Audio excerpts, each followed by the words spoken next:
காலையில இருந்து காடு மலையெல்லாம் தேடி அலைஞ்சிட்டேன். கடிச்சு சாப்பிட ஒரு கரப்பாம்பூச்சியை கூட கண்ணில் காணுமே. ஆடு மாடை வேட்டை எடுத்துட்டு அழுத்து போச்சுக்கு ஒரு நாள் அது புளிய புரட்டி போட்டு சாப்பிடணும். காட்டுக்குழம்பு கவுந்து கிடக்குது. கடிச்சு சாப்பிட்டா காலம் டாண்டுக்கு பசி எடுக்காதுன்னு சொல்லுவாங்களே, இனிமேல தாமதிக்க வேண்டாம். தாபடா செவல கடிச்சிருத்த கபலத்தை கடிக்கிறது எது கரைஞ்சிருத்தையா? நான் காட்டுக்குழம்பு இல்ல நினைச்சேன். விட்டோ கடிச்சிருத்துக்கு காட்டுக்குழம்புக்கு வித்தியாசம் தெரியாது.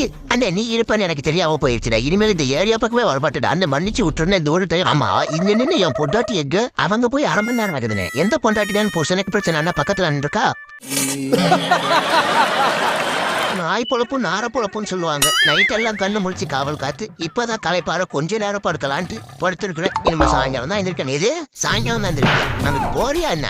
நைட் எல்லாம் என்ன தூங்க விடாம ஊன்னு குறைச்சிட்டு இப்ப நீ தூங்க பாக்குறியா? ஏறி மிதிச்சா எலும்பு இறங்கிடும் பாத்துக்க. எப்பா காட்டுக்குழங்கு கட்ட மரத்தை கட்டிக்கிட்டு எங்க போற? எவனோ பேர் குருன்னு ஒருத்தர் இருக்கிறான். அவன் நான் வீடு கட்ட வச்சிருந்த கட்டைய கட்டுமரமா கட்டி போட்டு காணாம போயிட்டான். இப்ப அவங்கிட்ட கட்டுமரத்தை கொடுத்துட்டு காசை வாங்கிட்டு வரலான்னு போய்கிட்டு இருக்கிறேன்.